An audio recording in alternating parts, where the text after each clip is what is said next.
Les pido un fuerte aplauso para Laura Eisenhoower.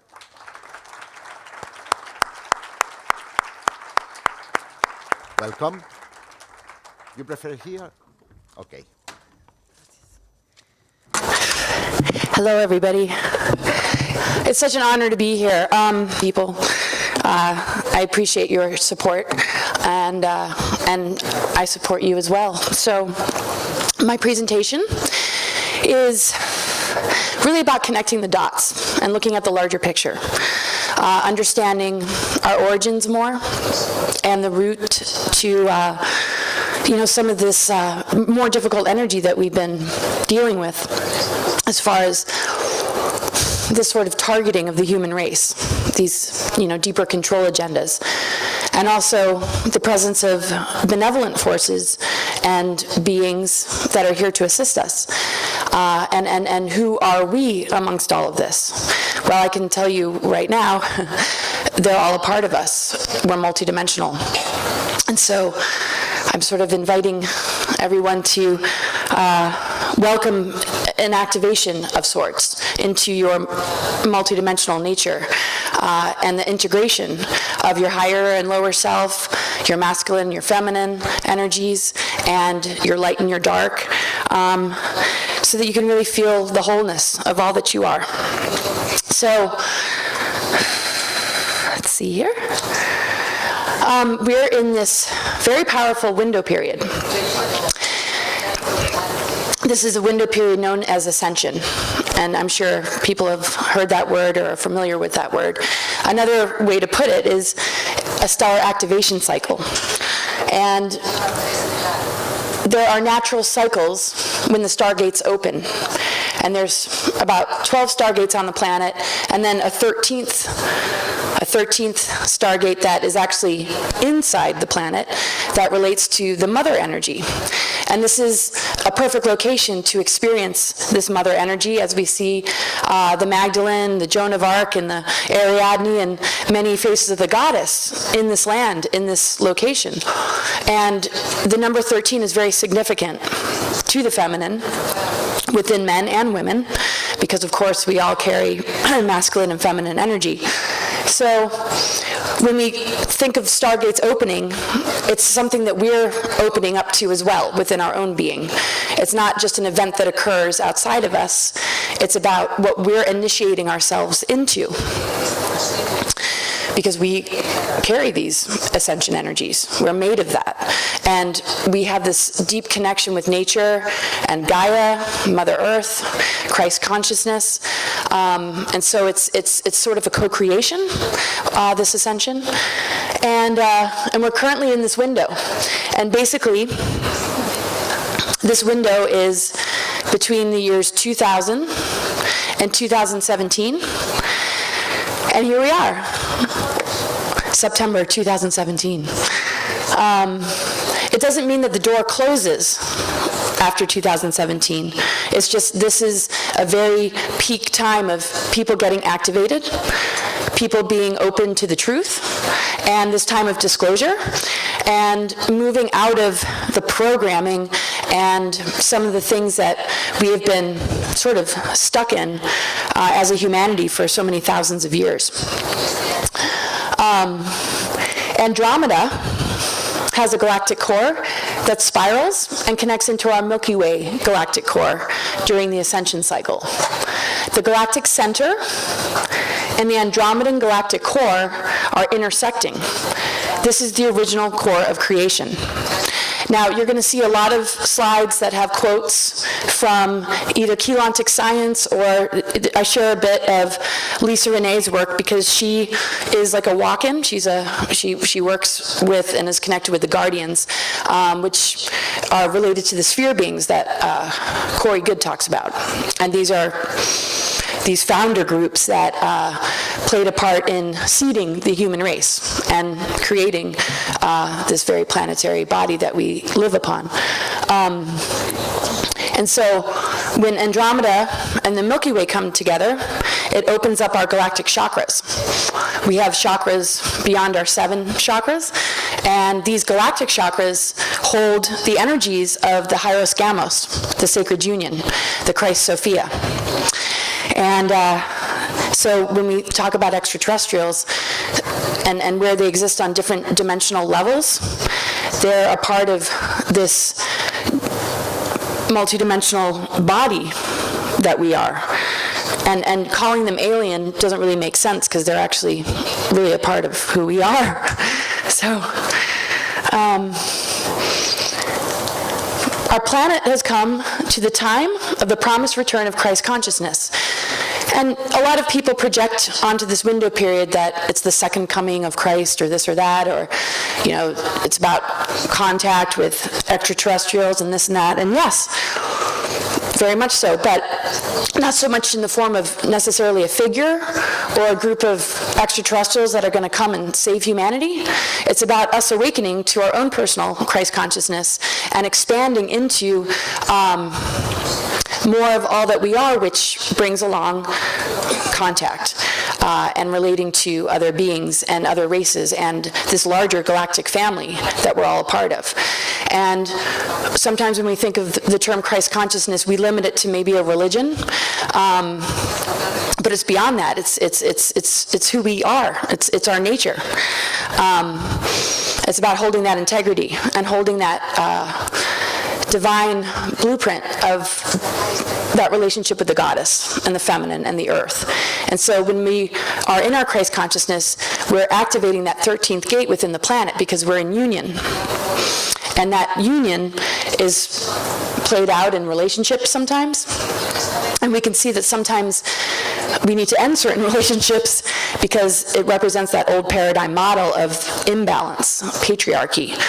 And there's extraterrestrials that feed on that imbalance, and that's connected to the controller groups that have been manipulating humanity.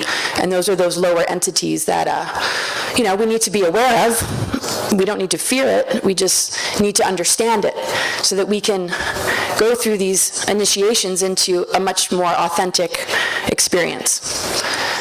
So, and it's also the return of the divine feminine power. Nothing to be intimidated by, men, because it's within you.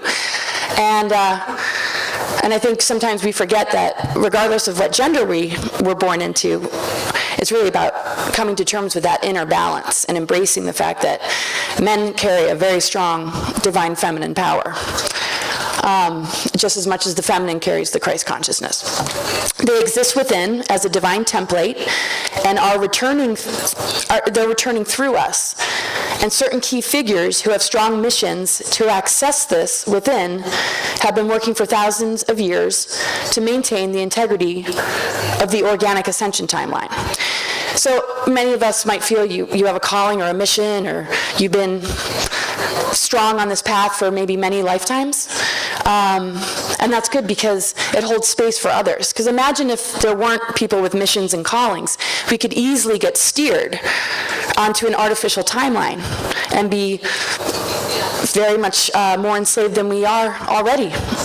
And the thing is, some people don't notice it because they have things that they're looking to achieve as far as success and status, and maybe it's about money, but they don't realize the larger picture. And so it's important to really step back and gain a greater understanding and awareness of it. So it's all about this awaited window period. The thing is, with all the cataclysms that have taken place on the planet, the planetary body was thrown off. And it was going to take this amount of time for everything to come back into alignment. It's sort of like being in a car wreck, and we've been in like physical therapy as a human race. But now we're ready to run, we're ready to walk, we're ready to really use our voices, and we're in alignment with the galactic plane. And so our capacity to experience activations and upgrade our DNA is very much present. And we see all these other things trying to distract us from it and pull us away from that. And it's simply, about exercising discernment and recognizing the difference between the propaganda and the control, the mind control that will steer us into a future that we don't want, versus being connected with the organic ascension, which cannot be destroyed, and being a conduit, a receiver, to then share that energy and frequency to activate others, which has a ripple effect. So this externalization of the crystal star presence, which is the cosmic Christ unity consciousness, is beginning now to rehabilitate the organic timelines for preserving human sovereignty on the planet Earth. Basically, it's helping us to break free. And how to gain personal sovereignty is about just being true to yourself. I mean, everything that we want and desire is a lot more realize. So if we think in terms of, well, how do I reach enlightenment?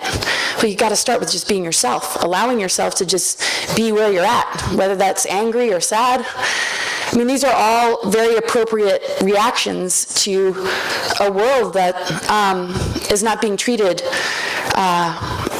in a way that it deserves to be treated. If we look at the elements, if we look at our oceans, if we look at our skies, if we look at extinctions, we look at just how we as a humanity are struggling for balance and health and well-being, and we haven't been fully sovereign.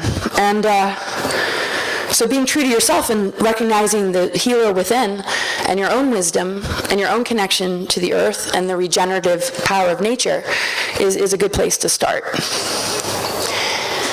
Previously, ascension had been blocked and interfered with by the menacing groups of negative aliens that hijacked the planetary logos and ley lines for hidden control of forces in order to genetically modify the human beings on the earth as their slaves and underlings. So that's from Ascension Glossary. I highly recommend that you check out her website. And it's obvious, we have not been an ascended group of humans for a long time. Well, there are menacing groups of negative aliens, which is part of the disclosure. But again, that word alien makes it seem like it maybe makes us feel like victims, like we're being attacked. So I like to remind people that it's very much connected to our negative ego, and that this world has had this projection or overlay of a negative ego construct. And so when we're in our negative ego, we're very much attached or connected to the negative ET agenda. If we want to break free of the negative ET agenda, we simply have to look at ourselves. Where are we enabling it? Where are we plugged into it? Where are we giving our power away? And if we can ask ourselves those kind of questions, we can begin to cut the ties and divorce the imposter. Say, bad partner. I'm just going to say goodbye to that partner. So, as we see in our own lives, when we're out of balance, we might attract germs, parasitic forces. We might find that people in our lives are vampiric, feeding on us. And so when we look at the micro and look at the macro, it can begin to make sense. Like, oh yeah, if we've had an imbalance of the masculine and feminine, it's been very easy for us to be preyed upon. So bringing that balance back creates protection. And then we start to recognize the benevolent forces, the higher ETs that relate to our higher self. But we have to step up to the plate. It's just like the immune system. It's always there, but it's not going to work for us if we don't utilize it or step up to the plate.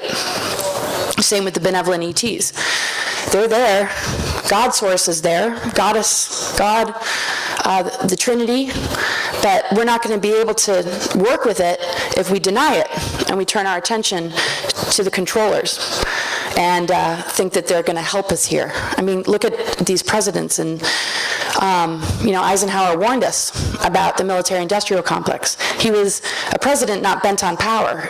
He recognized the power of the human race, and that this whole governmental structure is holding a much darker energy and power than we can imagine. And he wasn't really about, being president, being in a powerful position. It actually made him uncomfortable.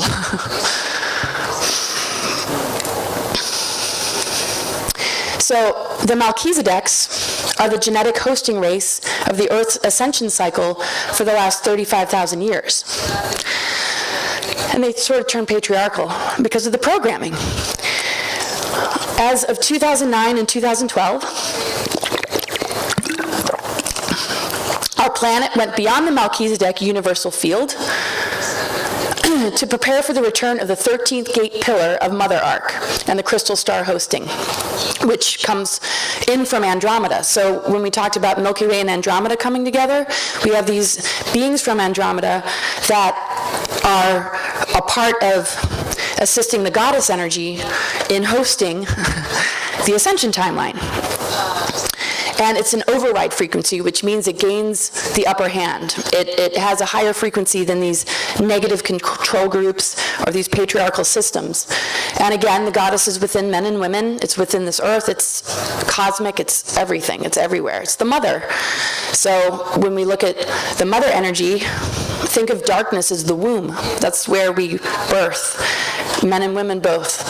And we bring in higher seeds, inspiration, seeds of our higher self into that darkness, and we create, and we're creators. So as of 2009, 2012, which has been a prophesized date, the Mayans talk about 2012, there's all sorts of attention on this particular date, they understood the Venus energy and the transits and how that relates to the goddess is a part of what I'll be sharing.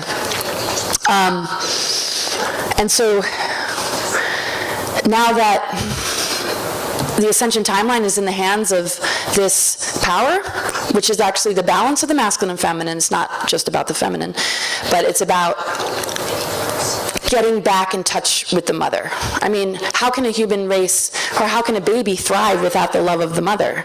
And here we are as a humanity, we've been cut off for so long from her. And we've digressed in a lot of ways because of that. I mean, you can't really thrive without that connection.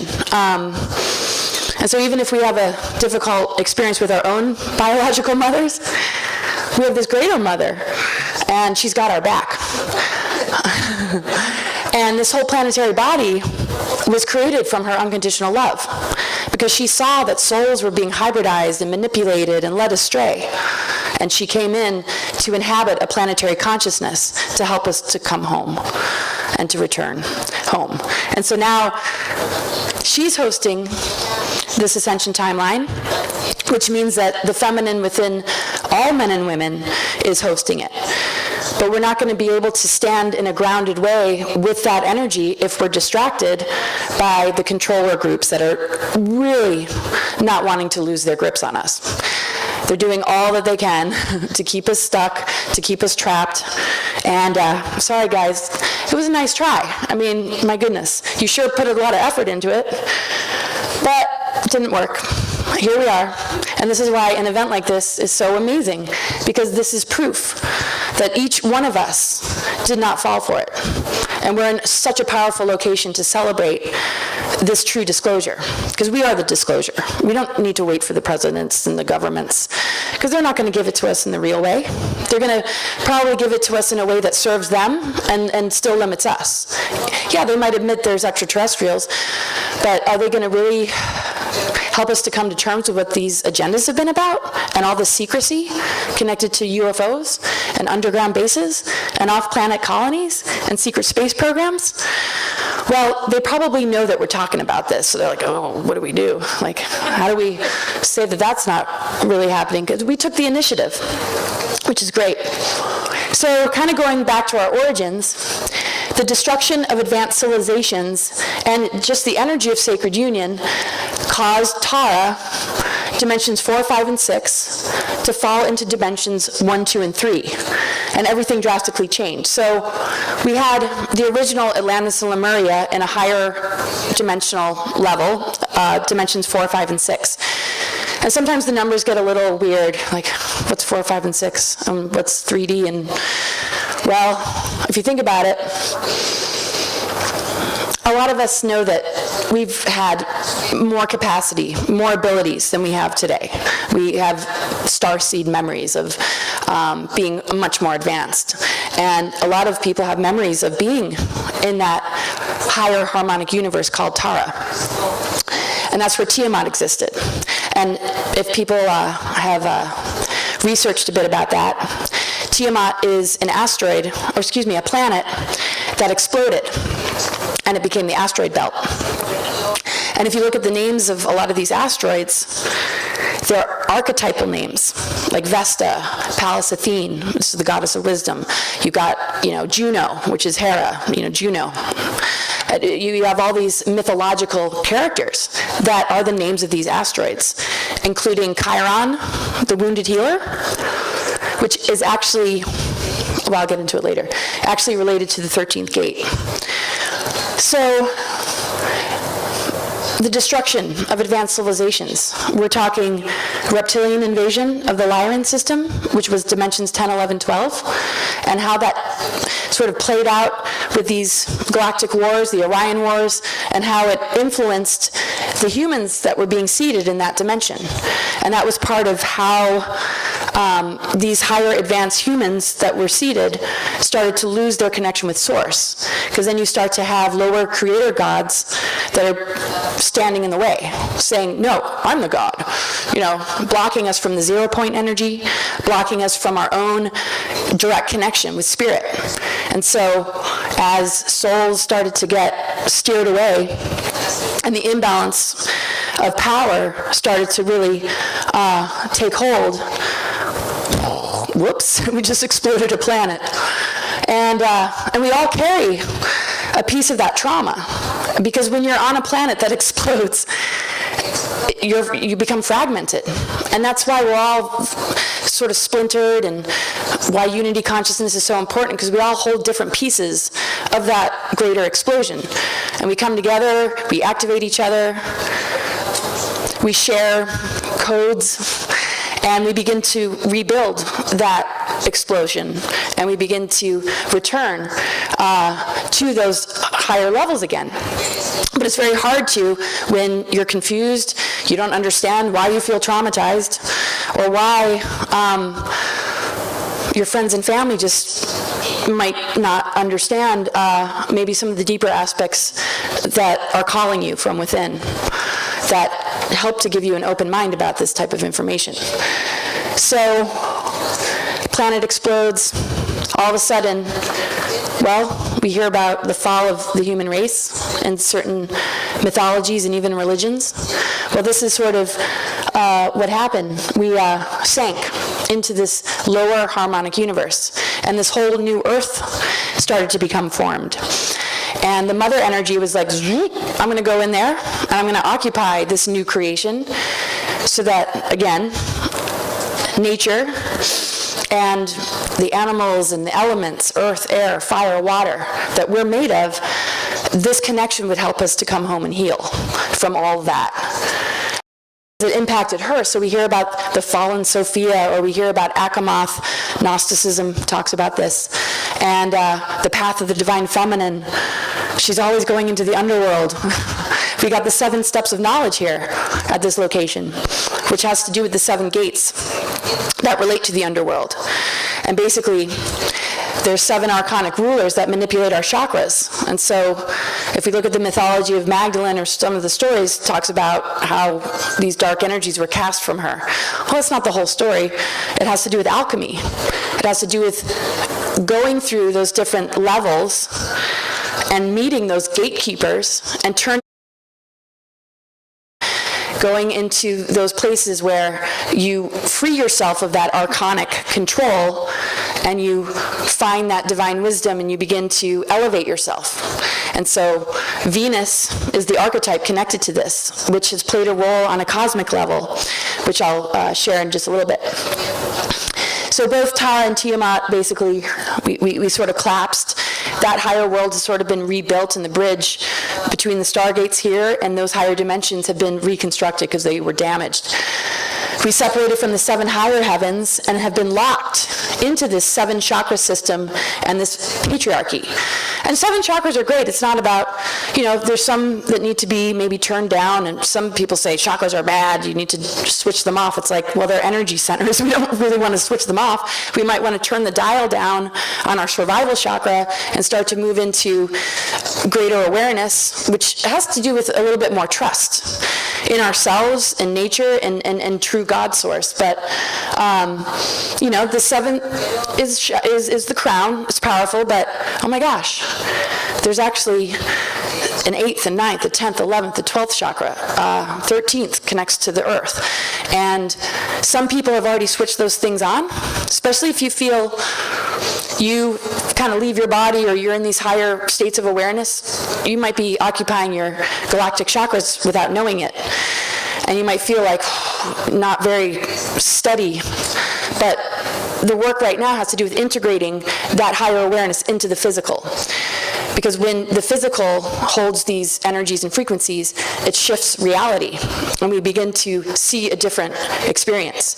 And we begin to energetically remove ourselves from these limitations through doing that conscious work. So, you know, it's good to write and be creative and kind of understand that. I mean, without it getting complicated, it's a love story. Our DNA holds this greater love story of the reunion, the return of the Christ Sophia.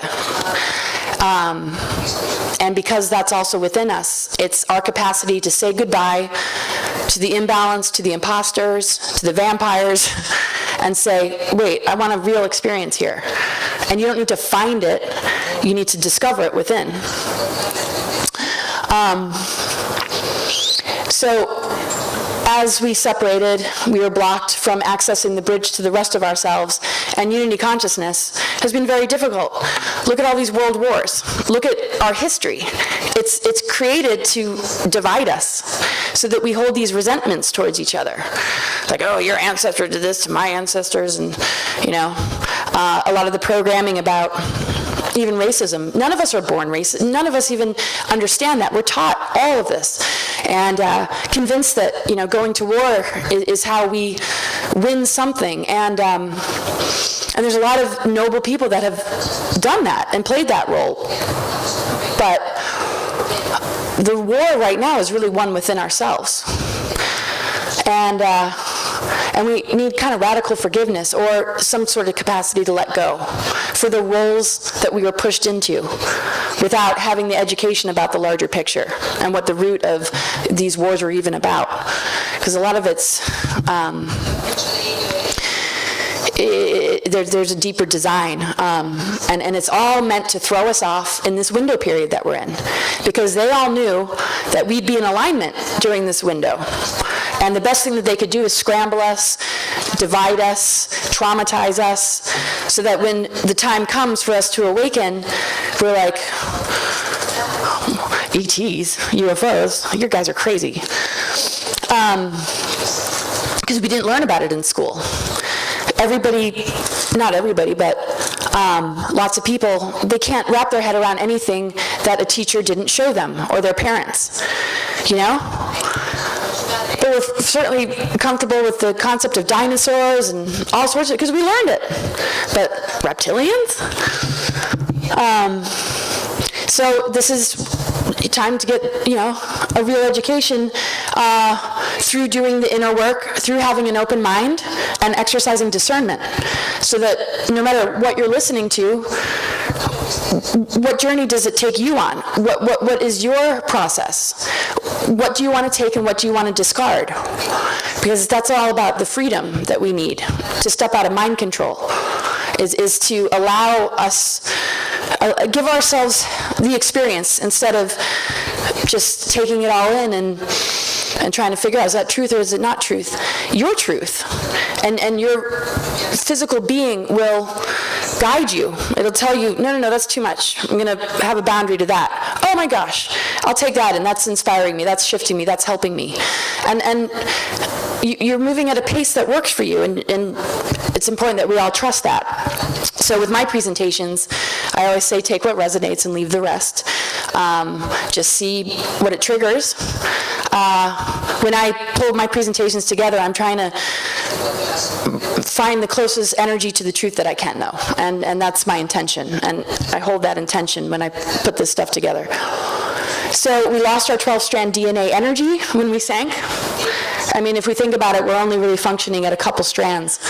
Can you imagine when we get the 12 strands and beyond switched on again? we don't need all this technology. I mean, some is important, but part of the trap that we're facing is, let's go down the road of transhumanism. Let's not even care about our spiritual development, and let's just go for technology because of some utopian future it might create. Well, that's actually stunting our growth. It might look good for a little while. It might feel advanced. Even if they disclosed all the technologies and gave them to us, we have to be careful with those technologies and not forget about the real development on a soul level. And it's not about belief systems. The simplest thing is probably integrity and just being yourself. But we have to recognize that we're the advanced technology here. And our higher abilities, when we had that 12 strand, has been imitated by technology so it can replace us and be the dominant force. So it's important that we just allow these activations. It's like, well, how do we get activated? Well, it's encoded in nature and it's encoded in you. And yes, there are technologies that will help because we can't just switch on the avatar within very easily, but we just have to, you know, be careful and work a balance with it. And ask ourselves, is this going to help us develop? Or is this going to control us? Is this going to digress us eventually? And so transhumanism, artificial intelligence, there's signals all the time being beamed at us for us to attach ourselves to those agendas. And a lot of trickery involved in those agendas. So here we are, we're born into this, not at our highest capacity, and even if we were in our higher capacity, our physical bodies might go into shock. So you can't do it all at once. That's why people are like, around 2012, nothing happened. Why aren't we ascended? Well, it's like coffee drop, coffee maker, drip, drip, drip, just a little bit at a time, because the physical body is going through such a huge transformation, going from carbon-based to crystalline, that it would be too much if it happened too fast. But trust that it's happening, you know? There's ascension symptoms. Sometimes I'm like, is that an ascension symptom, or am I having a heart attack? Do I need to go to the hospital, or is that my body going through ascension symptoms? So it's important to be as grounded as you can and as open as you can, because we're restoring the tree of life. It's got roots and it's got open branches. We've been in the tree of knowledge, which has been about duality. And that is a representation of our DNA, these trees, the symbology of these trees. So we've been born into this imbalance, been born into this huge gaping wound, and we all have a part in this greater healing of it. And our quest for true love is what our soul journey is about. I mean, when you think about it, that kind of helps us get us up in the morning, like love, you know, relationship or community or self-love. And if you don't feel those things, sometimes you don't want to get out of bed. And I've been there. I'm like, I don't want to get out of bed. I don't want to deal with this reality. Especially when it feels like people don't want to love in a real way. You know, where you have to pretend you're somebody you're not, and that's how you gain love. It's like, no, let's be transparent. Let's admit that we're wounded. We all play this greater role, and it's okay. I'm completely wounded. I have no problem admitting it. So lots of manipulations to our chakras. We're talking generation after generation to keep us limited. And it's that quest for love and true love that begins to open up the doorway. It might be a feeling of a connection with a higher extraterrestrial race, maybe a star system that you feel connected with, you know, that inspires the quest for truth about our multidimensional reality. But our deepest soul longing, I believe, is our destiny. We're not here just to be teased by these longings that we feel, longings for truth, longings for health, longings for true love. It's there for a reason, and it drives us on a creative level. So Tiamat's explosion and destruction in the 5D universe, along with the planetary cataclysm of Tara, is the reason our planet Earth descended. So again, that's 4, 5, 6. So when we look at the fifth dimension, it relates to our throat chakra, because that's where our voice is. So when we're empowered to speak our truth, we begin to move back into that energy. But we've been very silenced as a humanity. We've been taught to put on the TV and listen to somebody else and not ourselves.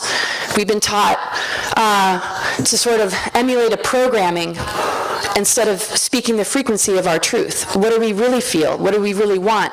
And wow, can we take a stand and be, you know, empowered? And yes, this is what we've done. So we're already in that energy. And the 5D energy also relates to the ether, the fifth element. When we look at the pentagram, when it's upright, the fifth element is the ether. And so the 13th gate is actually connected to the 13th sign in the zodiac, the new sign people might have heard about, the 13th sign. And the element that rules it is the ether, which is fire and water. And that's the only sign in the zodiac that has ether. If we look at, okay, Libra's air, Aries is fire, Sagittarius is fire, Taurus is earth. Whoa, Ophiuchus, the 13th sign, is ether. So now we have a chance to really understand that and how it relates to the throat.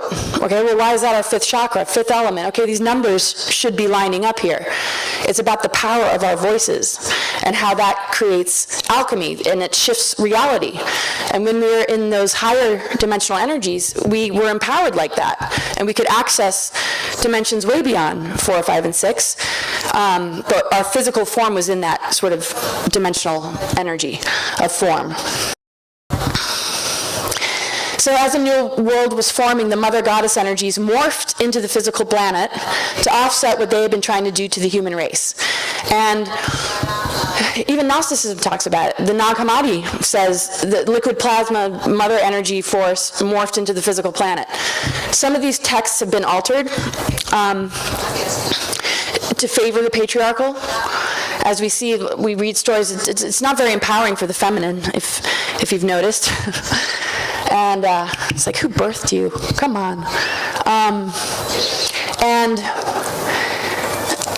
this is the unconditional love. You know, Mother God energy, straight from the 0 point. We're not talking just some archetypal energy connected to a pantheon, although those energies are connected to it if they, you know, don't get bent on power, which we see with some of the Anunnaki gods.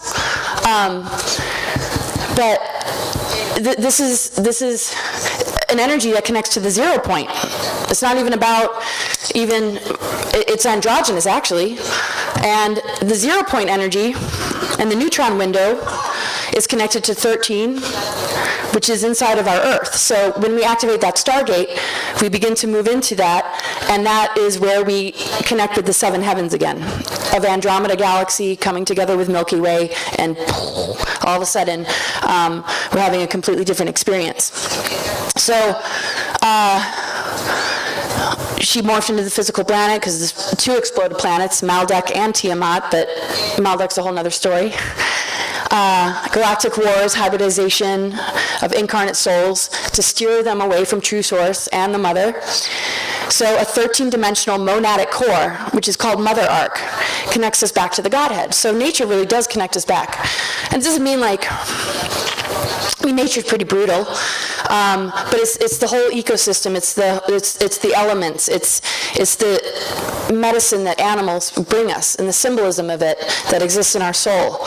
It's recognizing that there's an herb for everything, and everything can be cured, healed, and you have the power to do that as well, if you can find that frequency within your own consciousness. So anyway, well, if she put this 13-dimensional energy into the planet, why are we like in this 3D experience? Why aren't we feeling this more? Well, the wars on this earth connected to the root races, Atlantis and Lemuria, which is different than the ones I talked about in dimensions 4, 5, and 6. We now have root races when we come to this earth. The Lemurian Holocaust and the Atlantean cataclysms made it impossible for that energy to be grounded in the earth. And so that 13-dimensional core could not be grounded. It's similar to like any of us when we're traumatized. We kind of leave our body, can't really be there, it's too painful. But this window period, 2012, is when that energy comes back into the Earth in a grounded way, and it activates our DNA and helps us to reach those higher levels of consciousness. So in 2009, 2012, with the assistance of the crystal star hosting from Andromeda and the Auroras and a group called the Aquafarians that became extinct for a while, all of this is grounding that energy. Because we tend to think of ascension as, oh, we're going to float out of here. Well, it's a very grounded experience. And sometimes it's a little scary-like.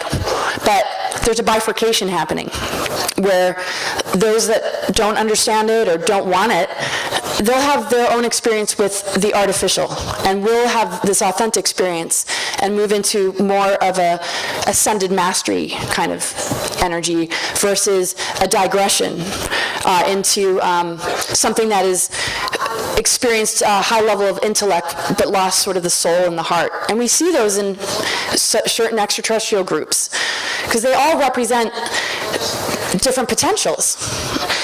Negative potentials, positive potentials, and something kind of in the middle. So this ascending planet, which was seeded as an ascension planet, has been under attack.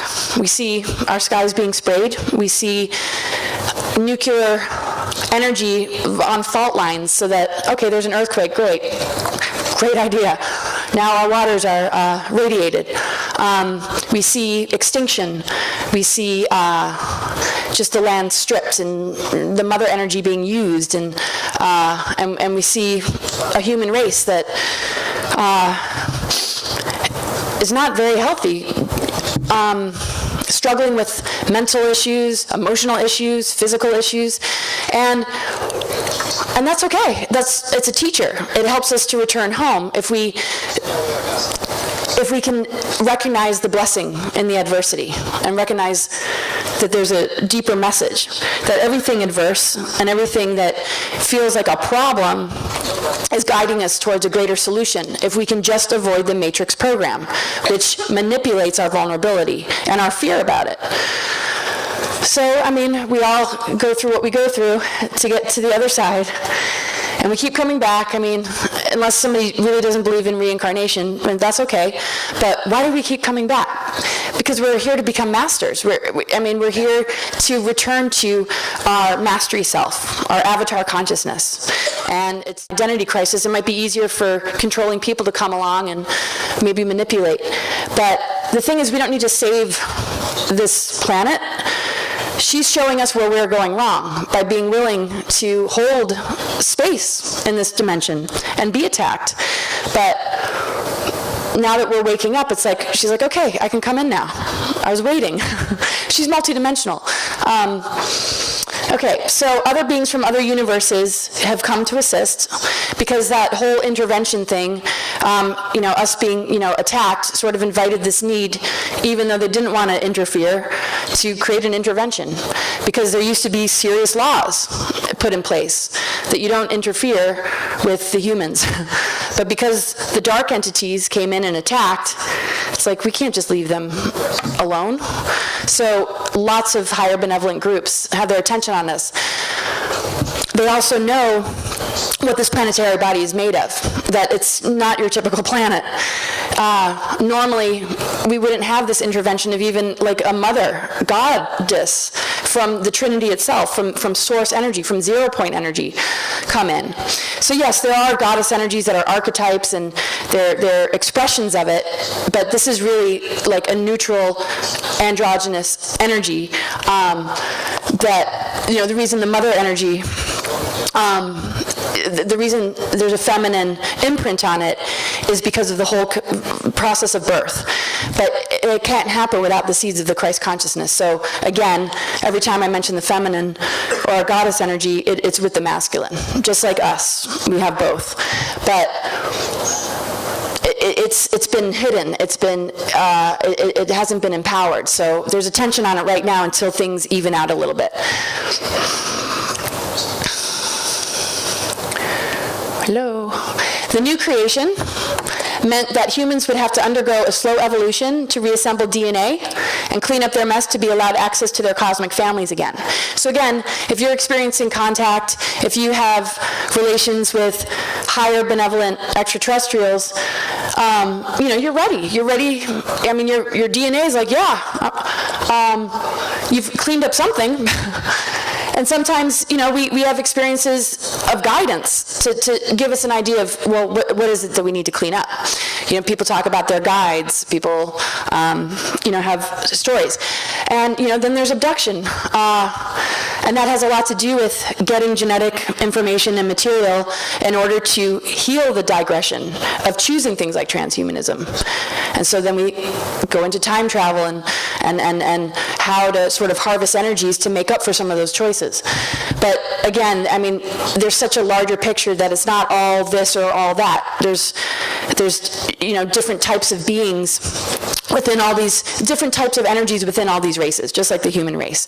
There's tons of different reptilian species, there's different types of grays. But anyway, this is what happens from a lower density with compromised DNA. The role of Christ Sophia within us is to assist us, and it shows itself. We don't have to name it. It's just a part of that inspiration that is connected to that deeper soul longing that we know will heal us, will bring us into balance, will help us to come together in healthy community. Because there's a lot of communities that aren't healthy. There's a lot of people that are given positions of power, and behind the scenes, they're corrupt. And they have a facade, and they're manipulating and harming, and people can't see through that facade. So it's a huge responsibility for us to hold high integrity and healthy community, and respect for sacred union within and without, so that we can really rehabilitate. So many wars followed the galactic ones, that being the Lyran and Orion wars. Those are the galactic wars. There was the electrical wars after we sank into this lower density. And there's a lot of information about that I don't have time to get into, but it had to do with a 7-dimensional vibration and the root race Hyperborea and Polaris. And things didn't go so well. And these electrical wars happened because these different ET groups were not all in agreement about reseeding the human race. And so these wars broke out, and it almost destroyed everything. And then a new seeding of the human race came in. So as all this is happening, we got surface beings that are going underground into these subterranean civilizations, which Corey Goode talks about. And there's been a lot of cycles of different types of disasters and wars, and there's a lot of different cataclysms within the Atlantean cataclysm timeline. So we had the electrical wars, the Lemurian Holocaust, the Nephilim wars, Atlantean cataclysms, Egyptian Sumerian wars, and after all these cataclysms, the Earth was so thrown off its axis, and again, the mother energy couldn't be grounded here, and we lost our connection to our galactic family. And we just, you know, we're going through these cycles of death and rebirth, and we're incarnated or reincarnated, and we can't remember anything. We have amnesia. So it's like our memories have been wiped. And we have to get sort of downloads to sort of be like, oh, wait a second, there's much more to this. Or Adam and Eve, no, it didn't begin there. That is a blueprint that is sort of symbolic of what we hold within. And some of these stories, you know, we end up inheriting, but our history is so much older than we can, you know, possibly imagine. So this was a very significant one, the Sumerian Egypt invasion. Human DNA was unplugged, and all galactic war memories and our true origins were erased by the negative ET agenda. History was rewritten, and we're told that our earliest history is in the Sumerian tablets. This begins the promotion of a false history and false father god religions. And again, if you're religious, this is not, there's so many well-intentioned people that some of this stuff does help and does serve them. Because you're going to experience it in your own way. And if it serves you, but the promotion of that kind of structure we don't see feminine or female priests very often in any of these religions. And so it's already obvious that an imbalance is taking place. And when women are in their spiritual power, what happens? They get burned at the stake. I mean, here we are in Joan of Arc territory. So the vibration's very, very strong here. Patriarchal domination and reincarnation and recycling into the astral plane. So it's like we keep hitting our head. We can't go past the seventh chakra. We keep reincarnating. How do we get out of this? And I have a lot of clients that are like, just tell me how to get out of this. I don't ever want to come back here. I'm like, I know. But it's about switching on something that's higher, you know, and it's almost, when I was a kid, I knew my mission was, I knew my mission. I knew what I was here to do. But one of the aspects of it was, we're going to lift the veil between life and death. Enough with this death crap. Enough with loss and just the trauma of losing a loved one and not knowing, where are they? Where'd they go? Lifting those veils, becoming multidimensional through the assistance of these races, of these extraterrestrials that are helping us to see, hey, we're not so foreign. We're actually a part of you on a whole nother level. You know, we get familiar with that frequency, we begin to switch on these dormant layers, and we begin to advance this vessel, which is actually designed to be somewhat immortal without being a vampire. You know, we're born to break this life-death cycle and move into that sort of Merkaba type light body energy, which many crafts connected to extraterrestrials, that's what they really are. So we lost communication, and then all of a sudden religion. And there's a lot of, even if you're not religious, we're all somewhat still controlled by some of these belief systems where we feel lesser than and we look to something that we believe is higher. Well, it might be more advanced, but it's a reflection of our potential. It's not something we can't attain. And if anything, the human race is so good-natured. I mean, most of the masses really have beautiful hearts. There's just a lot of the elitists in these secret groups that have just, you know, duped, you know, so many and taken us away from our ability to integrate the higher mind with the heart to really begin to advance again. So the tree of knowledge is a symbology of our dumbed-down DNA and our fragmentation into duality. Many ET races altered our DNA. The positive put in seals because they knew we weren't ready to go back into those higher dimensions to sort of give us, kind of put the brakes on a little bit.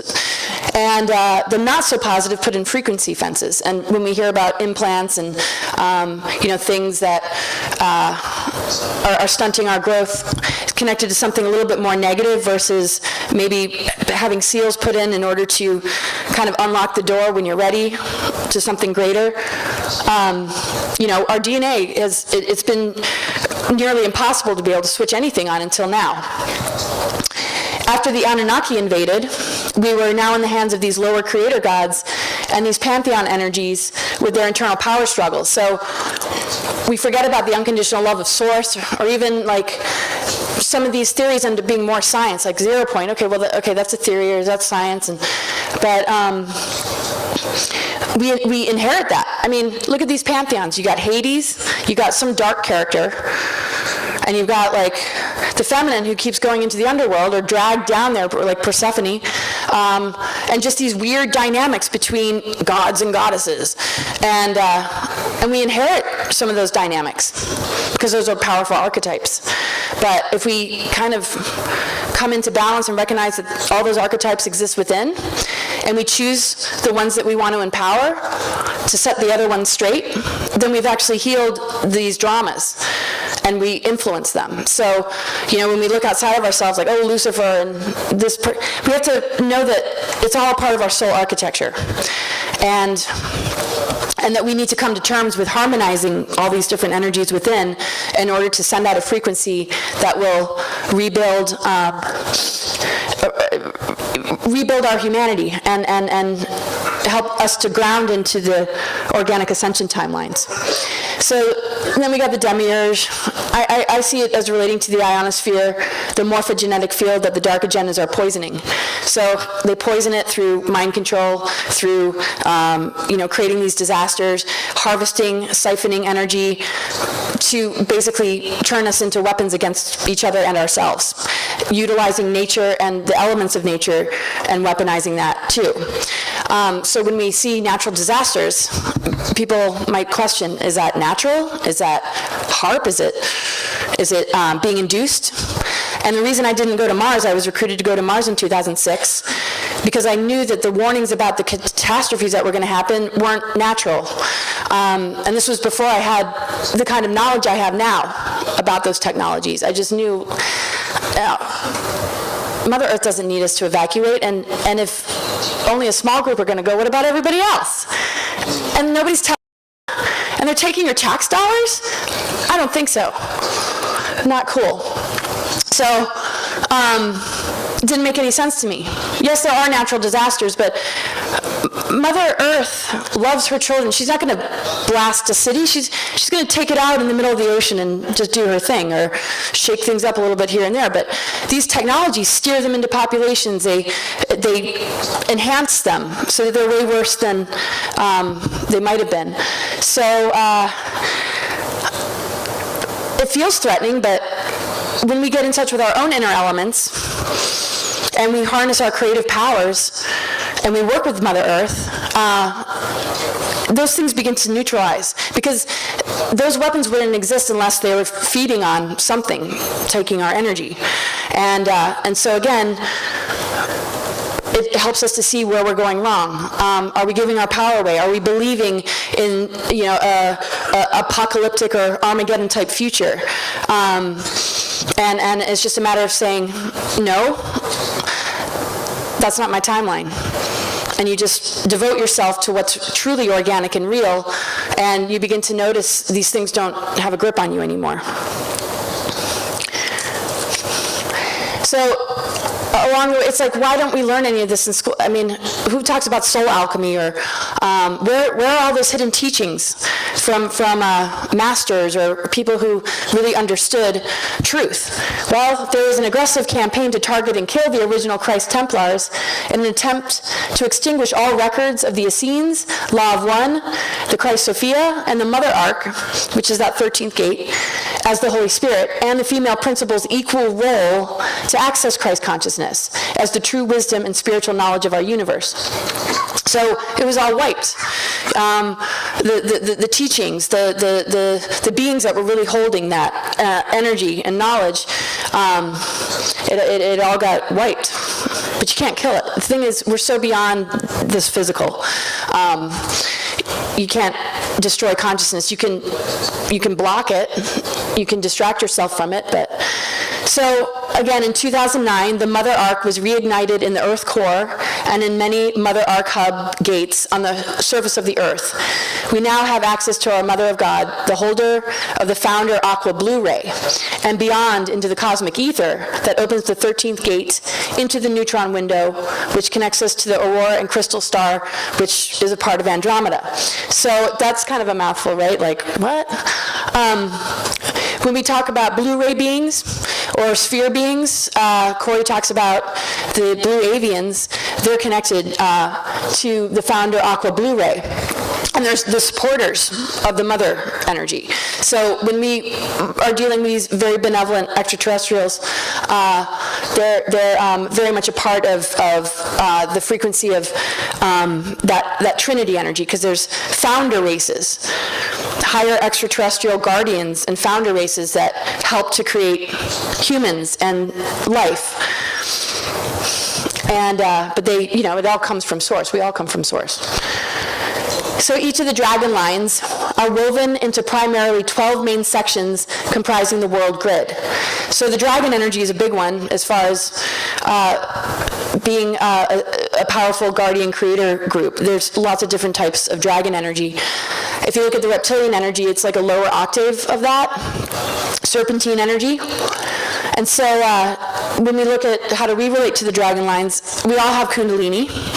And Kundalini plays a huge role in keeping us healthy, clearing our chakras, and giving us divine power.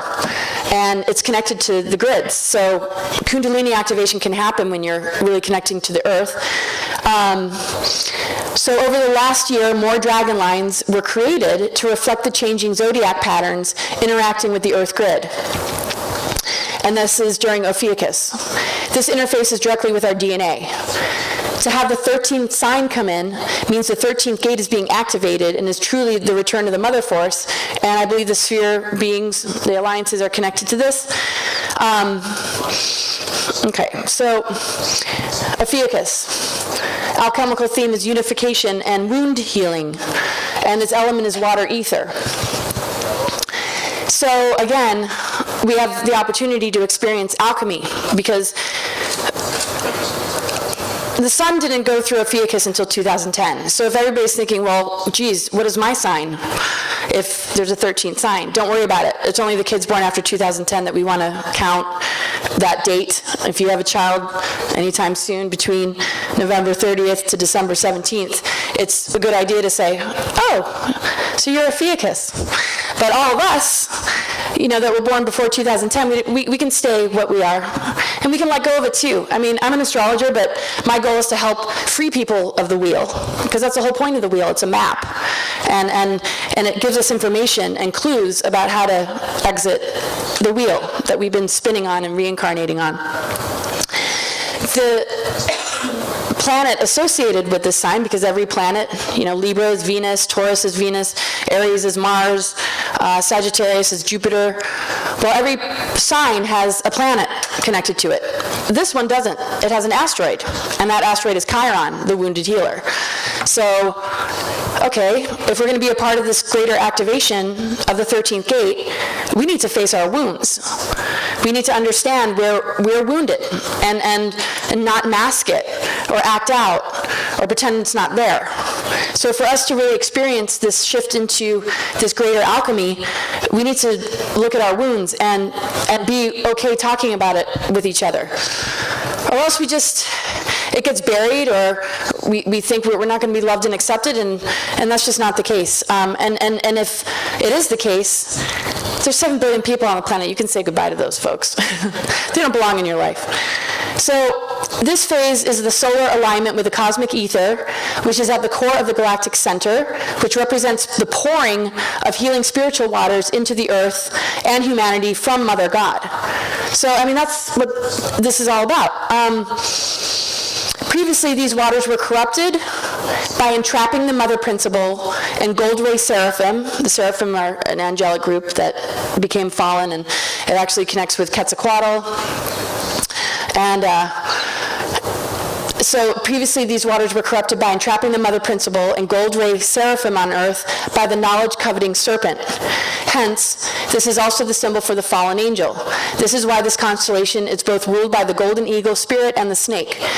During this ascension cycle, this constellation is to return to its original geometry, to represent the union of all polarity as the perfect blueprint of energetic balance and harmony for humanity. In the sky, Ophiuchus is sitting on the Golden Gate, which is an entry point into these higher earth energies. Opposite Ophiuchus is Osiris Orion, which is sitting on the Silver Gate. And you got a masculine energy on the feminine silver, and you got a feminine energy on the gold masculine. And in the sky and in the cosmos, it's showing, okay, we're ready now for the balance to return of the masculine and feminine. And we'll probably hear about the 14th sign pretty soon. It might not quite be there yet, but again, sometimes as a human race, I think we overwhelm ourselves with, how are we going to do this? But it's already encoded in the cosmos. And it's about these developmental phases that we're going through.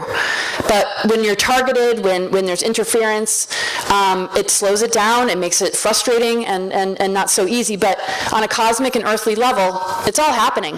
All we got to do is just take deep breaths, take good care of ourselves, and allow the magic to happen. So the Golden Gate and Silver Gate, precession of the equinoxes. alchemical laws hosted by the crystal star.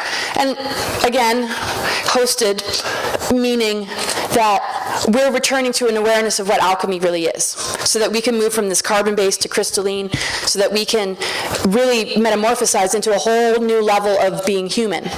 And when we reconnected with the seven higher heavens, you know, this is the group that is assisting us in making sure we get there.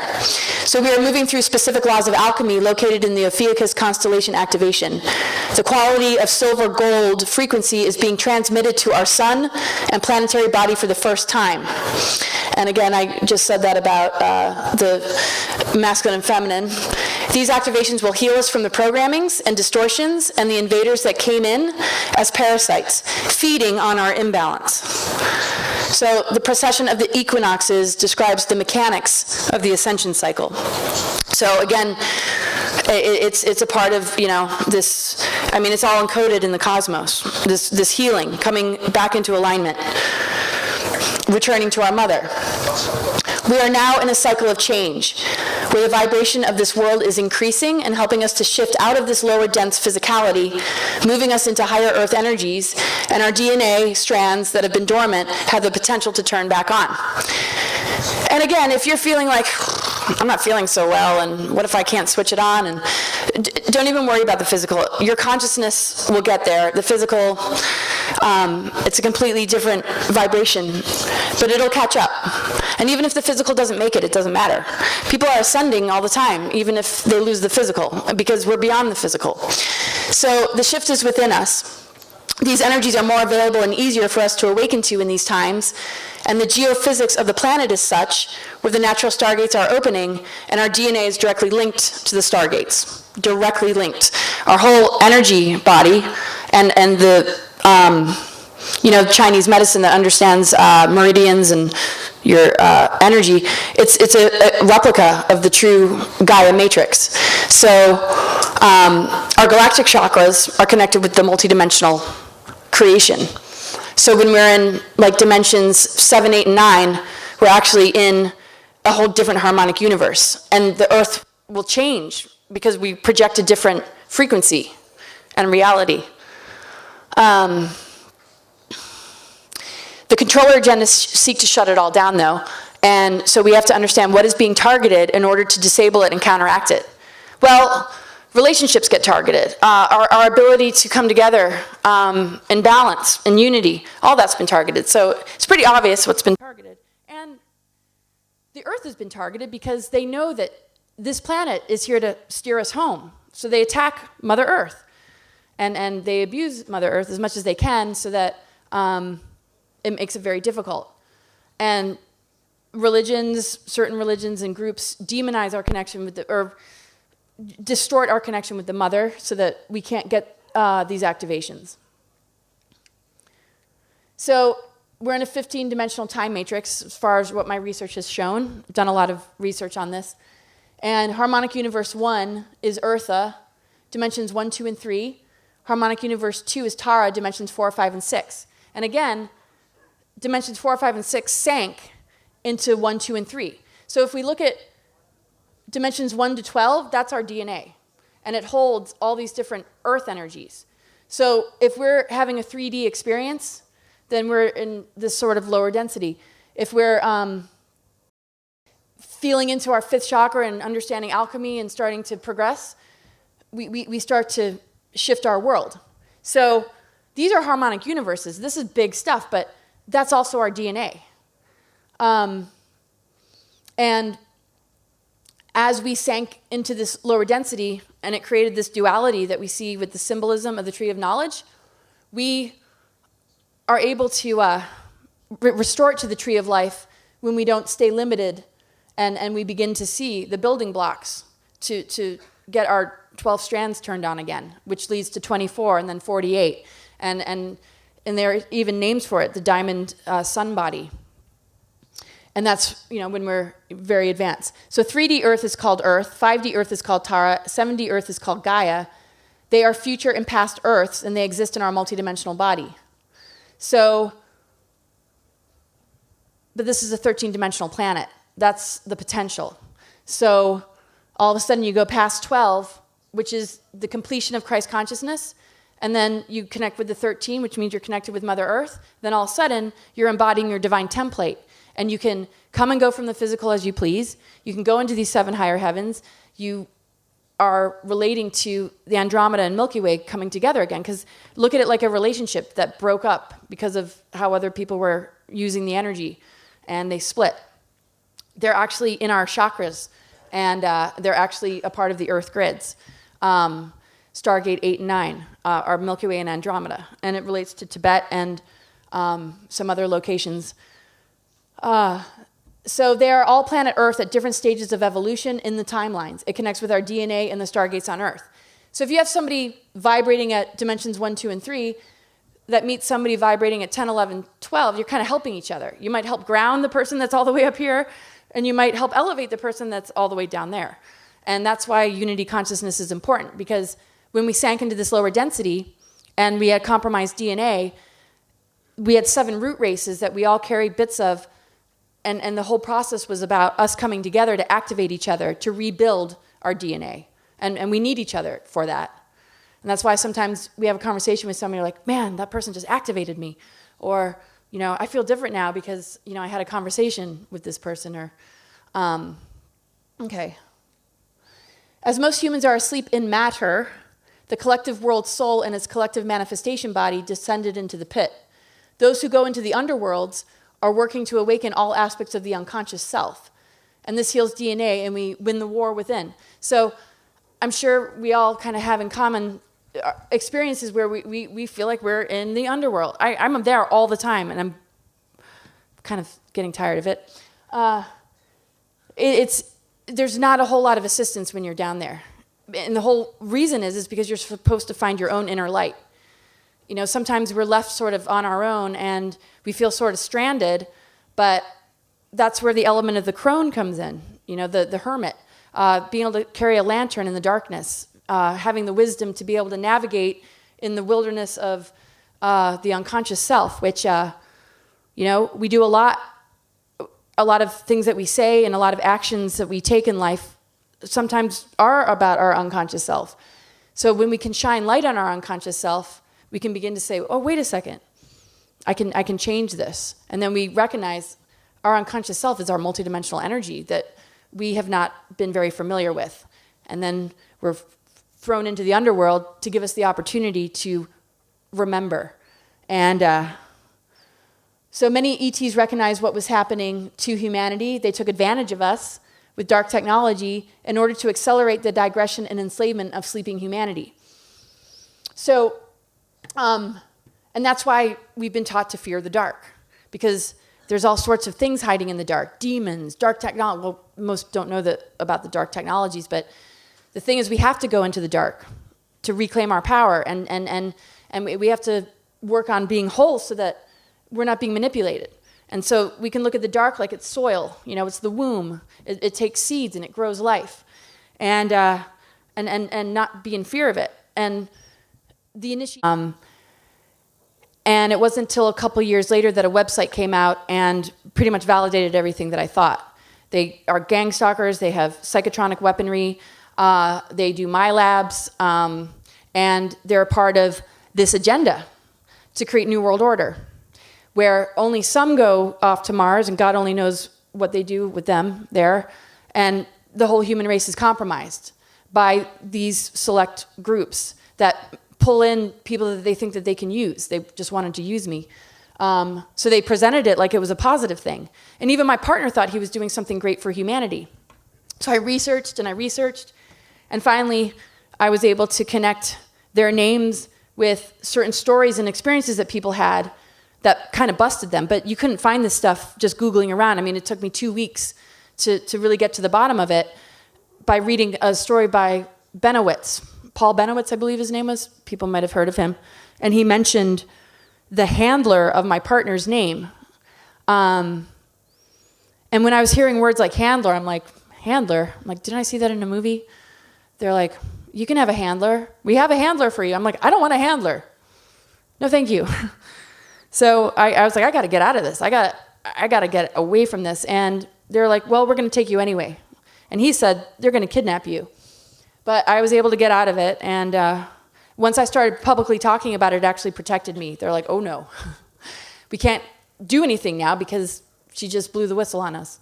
And that's been my protection. So I'm really grateful for all the open minds, because I'm sure some people are like, I mean, it's silly when people are like, oh, you're crazy. It's like, no, this actually happened. How can I be crazy? I mean, yeah, it's a crazy thing, but really not my crazy. I'm crazy in other ways, but I have all the emails saved. I've got all the names. How would I know who Hal Puthoff is, or Jack Sarfati, or John Alexander, if I didn't directly have an experience? And they're authors and physicists and people that have cover stories. And the thing is, they're not bad guys. It's not about good guy, bad guy. There's a lot of manipulation. There's a lot of compartmentalism, and there's a lot of people who believe they're doing good work that don't realize the darker agenda. We see that with Phil Schneider, who got murdered, who started to expose the truth. He started to recognize, wait a second, what am I doing here? What is this for? So I'm not here to nail those guys like they're the bad guys, but maybe it helps them to see, okay, she's stepping back and looking at the larger picture. Is this maybe a good idea? Maybe not. I do believe that there's aspects of the Mars agenda that actually used to be positive. The whole idea of protecting the human genome and DNA in the event of a catastrophe makes sense. But when you look at the nature of these catastrophes, are they even organic? Are they natural? And that's when we start to look into weather modification and these induced disasters. And that's down a timeline where, okay, we'll create this scenario, and it'll create a lot of fear, we'll feed on that fear, and we'll control the human race even more. And all we have to do is say, not for me, thank you very much. So I declined to go to Mars because I believe in the power of the human spirit. I could also sense that something was not right about the recruitment, and these are the guys that were behind it. They're called the Aviary, and it's a collection of strange birds, a group of key scientists, military men, and intelligence agents who share an interest in UFOs, telepathy, remote viewing, parapsychology, mind control, and the creation of psychotronic weapons. So I got that from the website. Okay. And so again, there's good, it's a mixed bag. They all had code names, Owl, Penguin, it's like Batman movie. And so I know that we're going to the stars, but we need to take care of this planet, and we need to develop ourselves in this shift time first, or we'll keep taking the same problems and dilemmas to other worlds, and we need to be the ones to stop the patterns. And we need to help those that are maybe stuck in these agendas, and just create a larger dialogue and conversation. So alternatives 1, 2, and 3 got infiltrated. One of my favorite quotes from Eisenhower: I think that people want peace so much that one of these days governments had better get out of the way and let them have it. He was connected with an ethical program to help balance the situation. They stopped kind of supporting Alternative 3. He gave us a warning about the military-industrial complex. Basically, the Nazis infiltrated the U.S. national security system and undermined the independence of U.S. and international space programs, civilian and military. Slave labor continues with organizations. The Nazi breakaway civilization infiltrated such operations on Mars. So again, a lot of these things started out positive, but when we look at World War II, we didn't really win the war. The war changed. Now the war is on us, each of us as individuals. And again, we have to win the war within by breaking agreements and by not enabling these things, by taking our power back and saying, that's not the reality I want, this is what I want. And connecting with Mother Earth to feel her divine presence and the activations that come along with what I've been describing about the 13th gate. So I know, again, when we look at invasion, these numbers are small. The malevolent energies are so small connected to how many benevolent forces are out there. It's like our immune system is greater than disease, But if we don't tap into it, then we're stuck. And this is definitely a time of empowerment. And we have a 8 spiral, an infinity spiral that connects our 8th and 9th chakra. It actually looks like that. So we sometimes think, oh, higher chakras must be way above our head. It's actually an infinity spiral. So when we begin to turn that on, we begin to advance this human vessel. And it's important, you know, to understand that it has to do with the higher heart. It's this greater love story. All you need to do is be authentic, devote yourself to true love, devote yourself to the inner work, and you'll begin to switch that stuff on. Now, there's psychic attack when you start to move into that energy. So spiritual paths aren't very easy. You know, it's not just meditating. All of a sudden, you're being blown to smithereens because you're about to reach the infinity spiral, and these negative beings are like, no, no, you can't, because we'll lose our grip on you. And oh my God, they'll activate the rest of the human race, and we'll lose our grip on humanity. But move through those attacks, you know, find some help or assistance. I give readings. I help people with this kind of stuff. And just don't give up. And just recognize the larger picture in the game being played. And always remember that you are the ascension, you are the shift, you're multidimensional, and it's time to return to our galactic roots, family, and unity consciousness. So thank you so much for listening.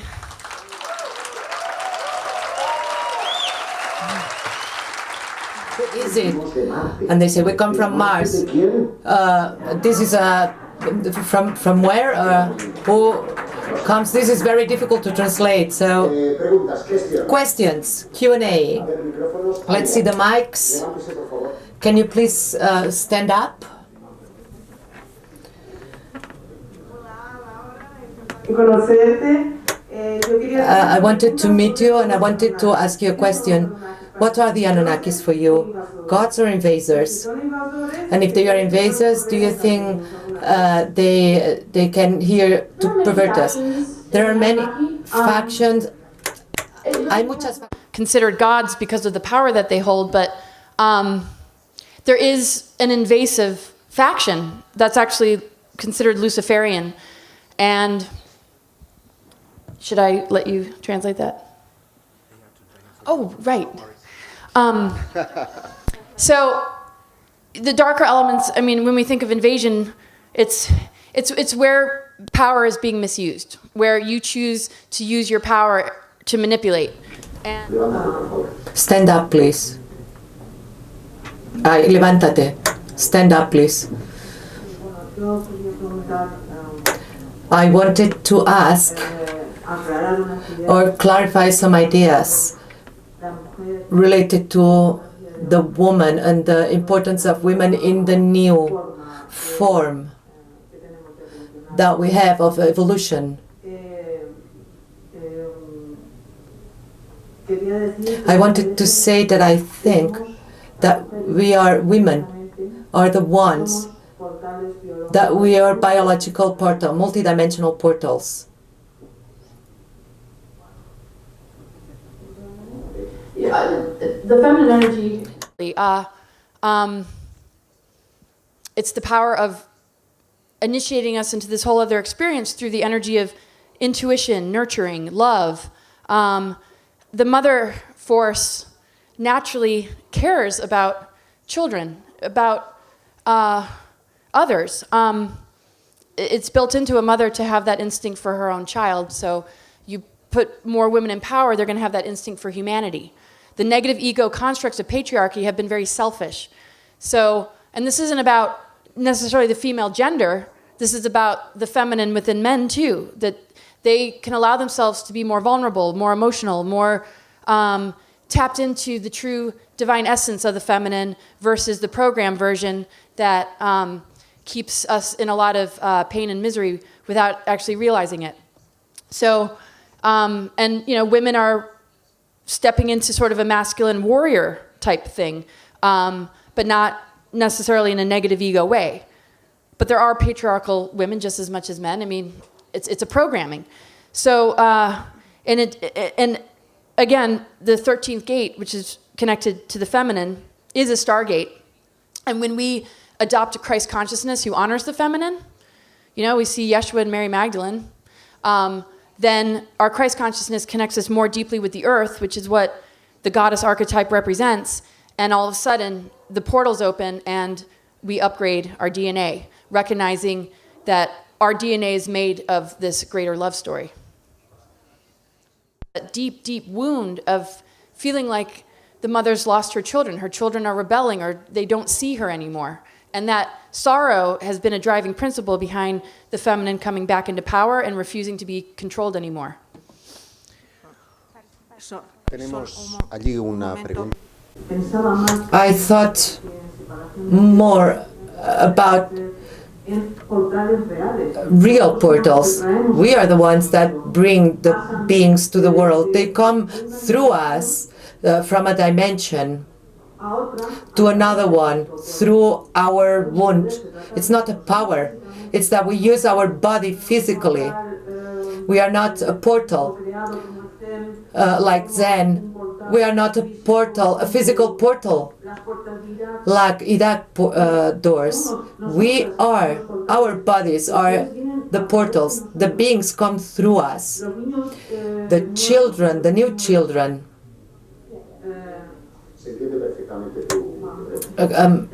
It's easy to understand the question. I don't want to say, yeah, woman to the power. We are the power. That's what I wanted to clarify. Thank you.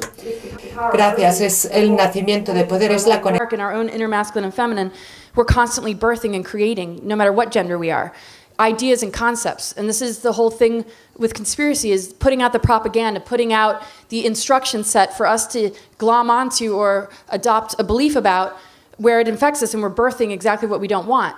So it's the power of conscious creating is a feminine energy, because we're birthing. So it's like, okay, I'll take these seeds, but I won't take those. And it comes in the form of artificial intelligence signals or organic ascension energy frequency. And we have a choice every day, every moment, to connect with the things that we want to birth. And we have every right to have a boundary and reject anything that doesn't feel right. And that's part of being empowered, is knowing when to say no and knowing when this is a form you want to give birth to. And this is why the power is in our hands, because our biological body is made this way. And so, I mean, yes, in the genetics of being in a female body, there is the physical power of birthing, but I would say that the power of creation and creating your future is both men and women. And we don't have to manifest or create anything that is going to take us down a road we don't want, but we have to be careful of the temptation to go into a transhumanism agenda because it might appear to be good. Don't let yourself be fooled. Know that you're the advanced technology here, and this is all about rediscovering what we're made of.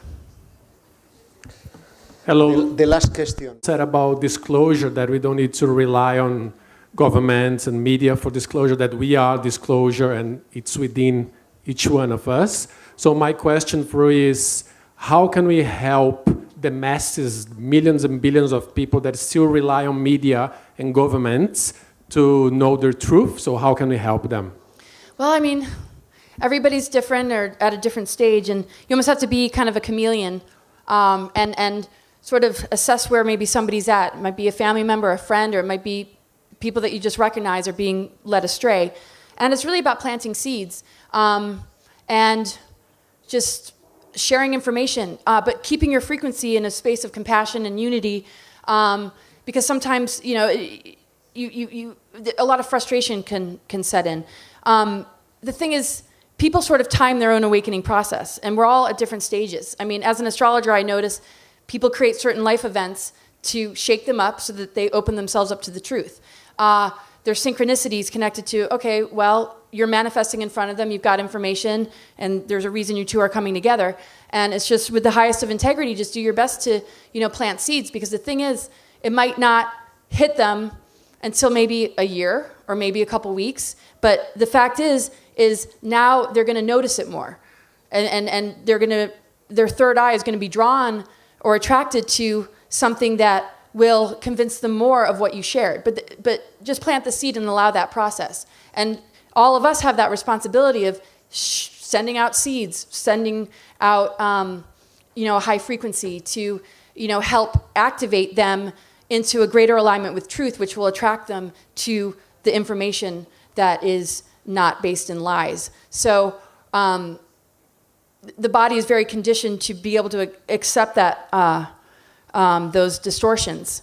So the higher your frequency is, the more love you carry and hold, and the more you see them beyond their programming and hold space for them, they'll begin to feel more like themselves and more grounded and more open. And, you know, and remember that we're sharing good news here.